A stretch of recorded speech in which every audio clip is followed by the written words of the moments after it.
ఈ ప్రపంచంలో ఎక్కడ పడితే నెగటివ్ ఎనర్జీ అనేవి పాజిటివ్ ఎనర్జీ అనేవి రెండు ఉంటాయి. ముఖ్యంగా మన ఇంట్లో అలాగే మన పరిసరాలలో చివరికి మన శరీరంలో కూడా నెగటివ్ ఎనర్జీ పాజిటివ్ ఎనర్జీ అనేవి రెండు ఉంటాయి.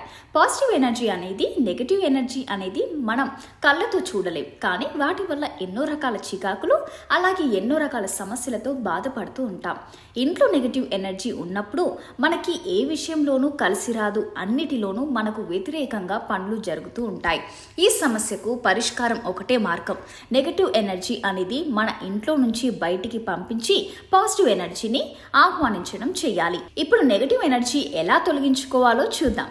దీనికి కావాల్సినవి 2 పదార్థాలు. ఒకటి కర్పూరం, రెండవది ఆవు నెయ్యి. 1 స్పూన్లో ఆవు నెయ్యిని తీసుకొని అందులో 2 కర్పూరం బిళ్ళలు వేసి పొద్దున సాయంత్రం వెలిగించడం వల్ల మన ఇంట్లో ఉండే నెగిటివ్ ఎనర్జీ బయటికి వెళ్ళిపోతుంది.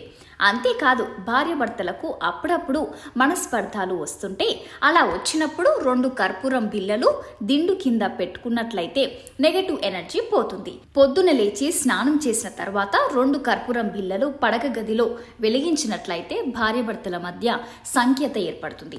కొద్దిగా ఆవు నెయ్యి, 3 కర్పూరం బిళ్ళలు కలిపి మన ఇంటి సింహద్వారం గడపకి రాసినట్లయితే నెగటివ్ ఎనర్జీ అనేది ఇంట్లోకి ప్రవేశించదు. రాత్రి పడుకున్న తర్వాత కొంతమందికి పీడకలలతో బాధపడేవారు ఉంటారు. ఆవు నెయ్యి కర్పూరం కలిపి రాయడం వల్ల వారికి పీడకలలు రావు. ఇప్పుడు ఇంకో పద్ధతి ఉంది. అది ఏంటంటే, శంఖం తీసుకొని దానిలో నీళ్లు పోసి అన్ని గదుల తిప్పి తర్వాత శంఖంలో ఉన్న నీళ్లను మనకు ఎక్కడైతే నెగటివ్ ఎనర్జీ ఉందని అనిపిస్తుందో అక్కడ ఆ నీళ్లను తిలకరించాలి, అంటే ఆ ప్రదేశంలో చల్లాలి. ఇప్పుడు మరొక పద్ధతి ఏంటంటే, 1 గ్లాస్ నీరు తీసుకొని అందులో 3 స్పూన్ల గల్ల ఉప్పు వేసి నెగటివ్ ఎనర్జీ ఉన్న చోట పెట్టాలి. ఇలా చేయడం వల్ల మన ఇంట్లో ఉండే నెగటివ్ ఎనర్జీ బయటికి వెళ్ళిపోతుంది.